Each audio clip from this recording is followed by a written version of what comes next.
Bismillahirrahmanirrahim. Alhamdulillahirabbil alamin wassalatu wassalam ala Rasulillah sallallahu alaihi wasallam. Wabad.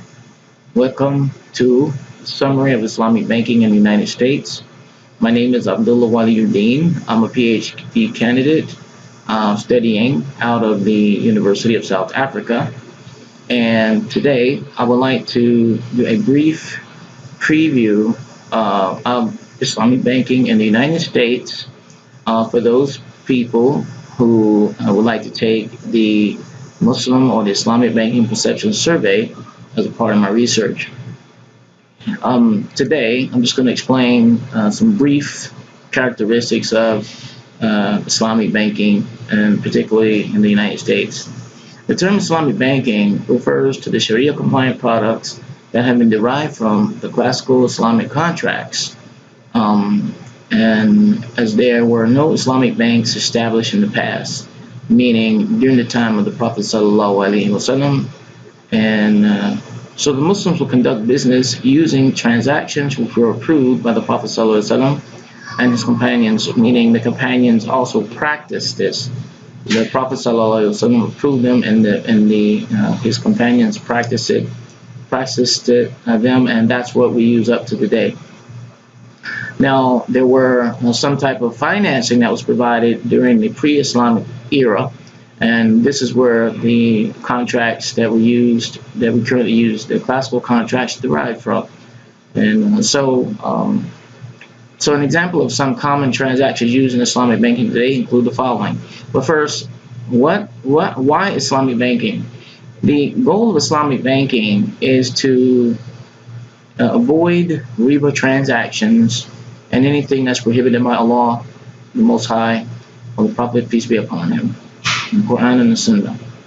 So Muslim tries to avoid conventional banking to avoid the riba. Okay, but one of the problems that exists today is that Islamic banking and conventional banking are kind of mixed, and it's difficult to separate them in the countries that operate on a dual system, meaning a dual banking system, a conventional banking based on interest, and Islamic banking system. And sorry to say that the majority, if not all, of the Islamic banking today is not purely 100% Islamic banking if they are dealing with a central banking system that deals with interest. All right, here's a summary of some of the basic classical Islamic contracts, which some of them are used today. Actually, they are used today, but they have been modified slightly in order to fit into a conventional-based system due to regulatory requirements in the United States. We have Murabaha, which is something called a set profit sale, or you could call it also cost plus sale. This is where a person will purchase something on credit. Basically, he'll make a purchase with payments, but the condition that the buyer knows the cost of the product based on the profit margin that the seller will make, and the seller will give him payments. He'll make payments on it. So it's like a delayed credit sale. This resembles a general most of the retail transactions that exist today, and it's not the preferred method of finance because it resembles closely an interest transaction. The Mudaraba is an investment.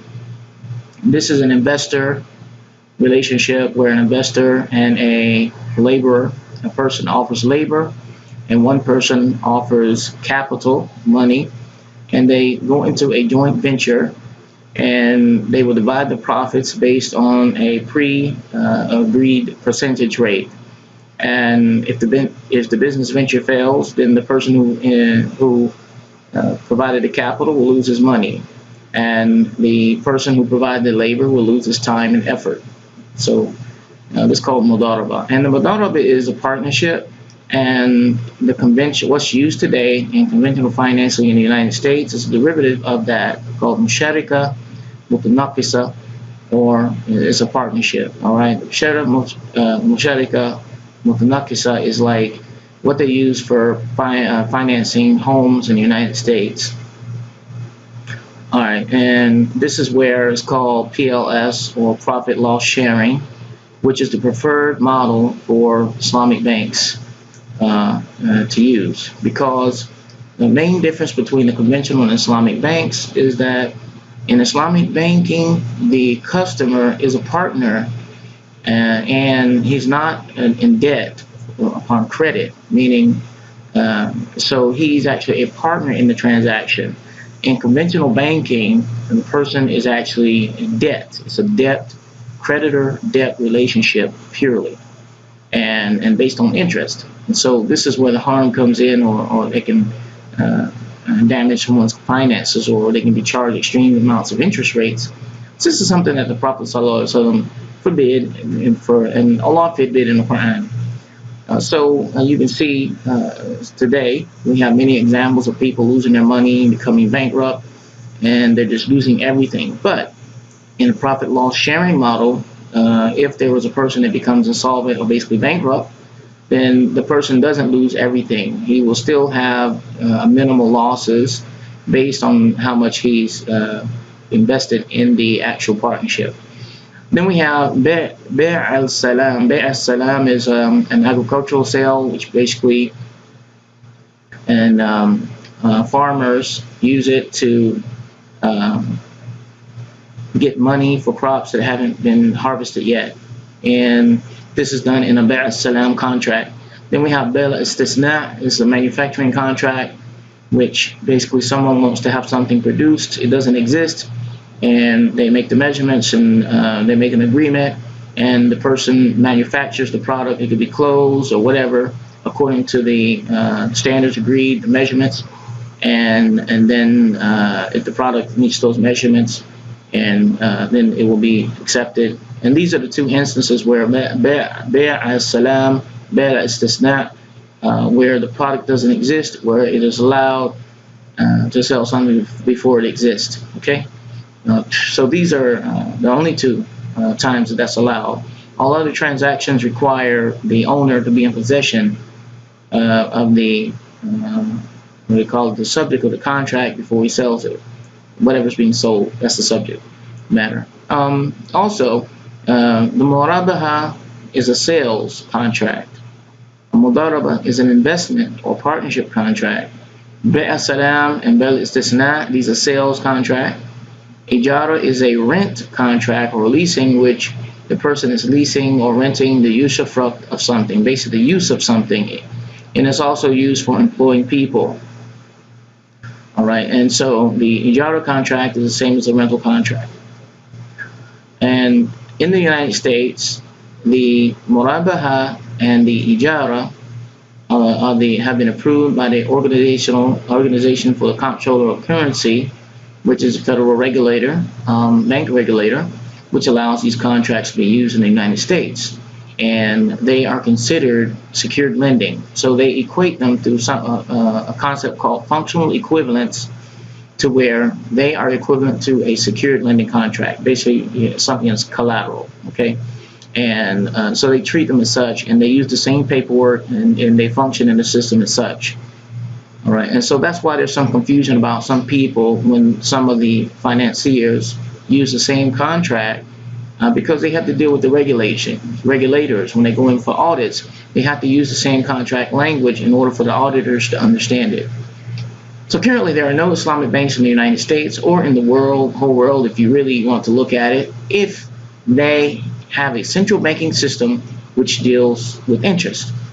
Now, if the central banking system doesn't deal with interest, then it could be 100%. It could be Islamic bank without interest, okay? Or it could be a private individuals or financial institutions dealing without government intervention. Yes, that can happen. So, but as far as banks, I don't know of any. Now, but these are the conditions. If it's not dealing with the central banking system, an interest-based system, then has the potential to be purely Islamic or no interest. In the United States, conventional banks offer Sharia-compliant products. That's one of these classical Islamic contracts that have been modified to fit into the conventional system, through Islamic banking windows, which are located in a conventional bank branch. For some examples, we have Devon branch, which is in California at the base. We have some Universal Bank. There's some banks in Chicago. Universal Bank is another Islamic banking that offers Islamic banking windows. So in the United States, there are no Islamic banks. They are called Islamic banking windows, and that's why you will see, if you go to those banks, you'll see interest-based products, and then you will find these SCP products, and then you will still be confused because they use some of the same things for those Sharia-compliant products sometimes. So there are also Islamic financial institutions that offer Islamic financing. These institutions are not banks, but private companies that serve a specific purpose in providing home finance or purchases for businesses without having to comply with the banking regulations. However, if they're taking deposits from people, then they fall under the regulatory framework of banking. So if it's like a goodwill effort where people are providing money for people, then it's not a bank. They are basically an organization that are providing financial services, which does not require deposits. So therefore, they do not fall under banking regulations. However, they do fall, the contracts have to comply in case they go to court. Okay, sometimes the contracts have to use the same wording or similar wording you understand for the court in order for the court to understand it. So that's why you'll find, like I said, when you try to put a non-interest system into an interest-based system, you're going to have some problems, and these are the problems in Islamic finance. So this was a brief summary of Islamic banking in the United States. You can do further research by consulting Google Scholar. And I thought this would be good to give some background about Islamic banking in the United States in order to understand what the survey questions that I'm asking. There are about 7 questions. And if you like to go to my personal website, Wali-Uddin.com, you can also go to click surveymonkey.com with this link, and you can take the survey. It takes about 5 to 10 minutes, depending on your speed of your reading. And I would appreciate if you could help me out with that. I'm trying to get a good sample. Here's the reference number for the Ethics Board reference number for the University of South Africa. And I hope you have benefited from this short video. And inshallah, I'll put some more together in the future. Assalamu alaikum wa rahmatullahi wa barakatuh.